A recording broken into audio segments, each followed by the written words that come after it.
দুপুরবেলা আমাদের ছিল একটি শ্রাদ্ধ বাড়িতে খাওয়া দাওয়া সেরে প্রায় শহর থেকে অনেকটাই দূরে বোয়ালদা মন্দিরে গেলাম জগন্নাথ দর্শন করতে ফ্যামিলি ট্যুরে রবিবারে। কেন আমাদেরকে ইটভাটায় যেতে হয়েছিল সেই গল্পটাও তোমাদের সাথে শেয়ার করলাম। আজ প্রায় অনেকটা সকাল সকালই ঘুম থেকে উঠেছিলাম, উঠেই বাবার সাথে চলে গেলাম বাজারে গিয়ে দেখলাম যে অনেক সবজি উঠেছে। এটা হচ্ছে আমাদের সাহেব কাছারি বাজার। আজ অনেকদিন পরে এই বাজারটাতে গেলাম, মানে প্রায় প্রথম গেলাম বললেই চলে। আগে বেশ যখন ছোট ছিলাম তখন বাবার সাথে যাওয়া হতো রবিবার করে বাজারে, কিন্তু এখন বড় হয়ে যাওয়ার সাথে সাথে সেই সব অভ্যাসগুলো আর নেই। বাবার সাইকেলের পেছনে বসে আগে যাওয়ার অভ্যেস ছিল, এখনও বাবার সাইকেলে চড়ে এদিক ওদিক যাওয়ার অভ্যেস আছে, তবে বাজারটা আর সচরাচর যাওয়া হয় না। আর এই দৃশ্যটা দেখলাম, এই দৃশ্যটা হচ্ছে বিরল দৃশ্য, তো যেটা আমি তোমাদের জন্য ধরে এনেছিলাম, বেশ আমার কিউট লেগেছিল। তো অনেক মাছ দেখলাম, অনেক বাজারও করলাম। শেষে আমাদের জন্য একটা মাছ নেওয়া হলো, যে এই মাছগুলো নেওয়া হলো। এই মাছগুলোর নাম আমি ভুলে গেছি, তো তোমরা যদি কেউ জেনে থাকো অবশ্যই কমেন্ট করে জানিও।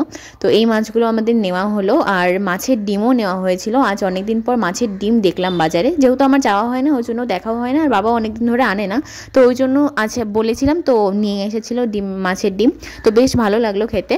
তারপরে বাজার সেরে আমরা চলে গেলাম ইটভাটার উদ্দেশ্যে। আর যাওয়ার পথে দেখো দৃশ্যটা বেশ সুন্দর।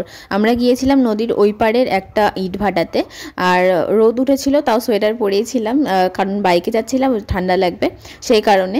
বেশ অনেকদিন পর ঘুরতে বেরোলাম তো বাবার সাথে, বেশ ভালো লাগলো। তো যেতে যেতে বাবা আবার বললো যে চলো চা খাই, তো আমি তো চা খাই না, তো ওই জন্য চাটা আর খাইনি আমি।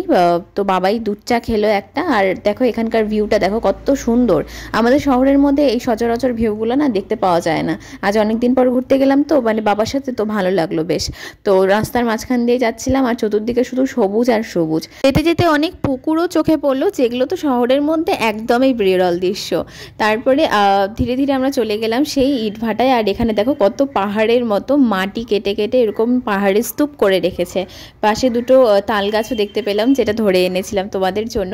আর দেখতে দেখতে আমরা পৌঁছেও গেলাম। এটা হচ্ছে সেই অফিস ঘর, আর চতুর্দিকটা হচ্ছে এইরকম, মানে অনেক বড় জায়গা, প্রায় ওই যে জমিদারের জায়গা হয় না একদম, মানে অফুরন্ত অনেক বড় জায়গা, ঠিক এইরকম। আর চতুর্দিকে কাজ হচ্ছে দেখতেই পাচ্ছ। ওখানে মানুষ হেঁটে হেঁটে নয়, গাড়ি নিয়ে কাজ হচ্ছে, সমানে গাড়ি দৌড়চ্ছে, কাজ হচ্ছে। আর আমরা চলে গিয়েছিলাম ইট দেখতে।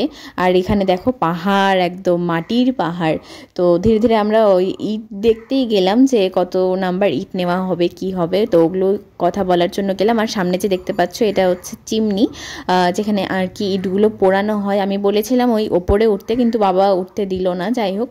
আর এই দেখো কত লম্বা চিমনি, এই বাঁ দিকটাতেও কাজ হচ্ছে, আর ডান দিকে দেখো কত ইটের পাহাড়। আর এটা যে দেখতে পাচ্ছ এটা কি বলতো, সম্পূর্ণটাই কয়লার গোডাউন, মানে এত বড় জুড়েই খালি কয়লার ঘরবাড়ি।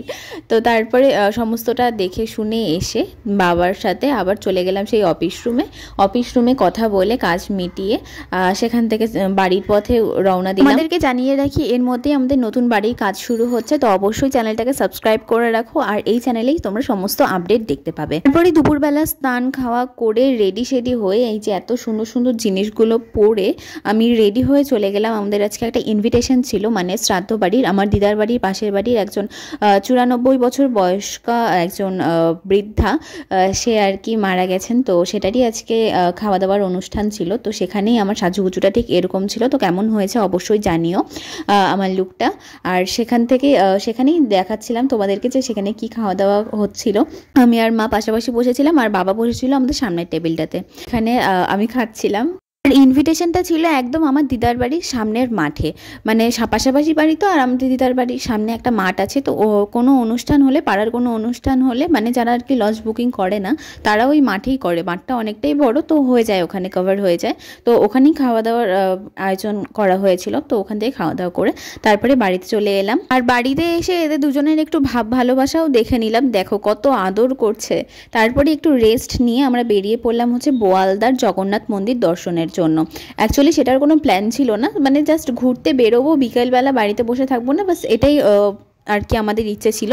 কিন্তু ঘুরতে ঘুরতে আমরা চলে গেলাম হচ্ছে বোয়ালদার মন্দিরে, আর সেখানে গিয়ে ঠাকুর দর্শন করলাম। আর এই যে এখানে দেখো দুখানা শিব ঠাকুর আছে, ওপরে একটা নিচে একটা। আর এই ঠাকুরটাকে আমি চিনতে পারলাম না, তোমরা যদি কেউ চিনে থাকো তাহলে অবশ্যই কমেন্ট করে জানিও তো। আর তারপর সেখান থেকে জগন্নাথ মন্দিরের ভিউটা হচ্ছে এটা, মানে জগন্নাথ মন্দিরটা মাঝখানে আর দুই পাশে দুটো মন্দির আছে আরও এক্সট্রা। তো আর চতুর্দিকে দেখলি যে একদম অন্ধকার হয়ে গেছে, তোমরা গেলে অবশ্যই দিনের বেলা যেও। আর আসলে আমাদের তো সেরকম কোনো প্ল্যান ছিল না, আমরা ঘুরতে ঘুরতে জাস্ট চলে গেছি, আর পুরোটাই অন্ধকার ছিল। আর যদিও দেখতে অনেকটাই ভালো লাগছিল, তবে শিয়াল ডাকছিল অনেক বেশি।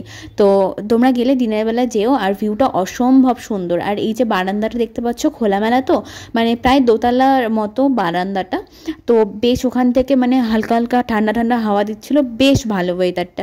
তোমরা অবশ্যই যেও, অনেক ভালো অনুভূতি হবে।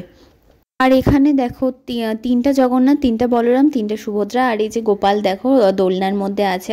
আর ডান দিকে দেখতেই পেলে হয়তো ওনাদের খাটও আছে, মানে বেশ ভালো। মানে আমি তো গিয়ে আজকে ফার্স্ট টাইম ওপরটাতে উঠলাম, এর আগেও একবার গিয়েছিলাম কিন্তু সেদিন হচ্ছে ওপরটাতে ওঠা হয়নি। আর চতুর্দিকে দেখো কত পোকা ঘুরছে।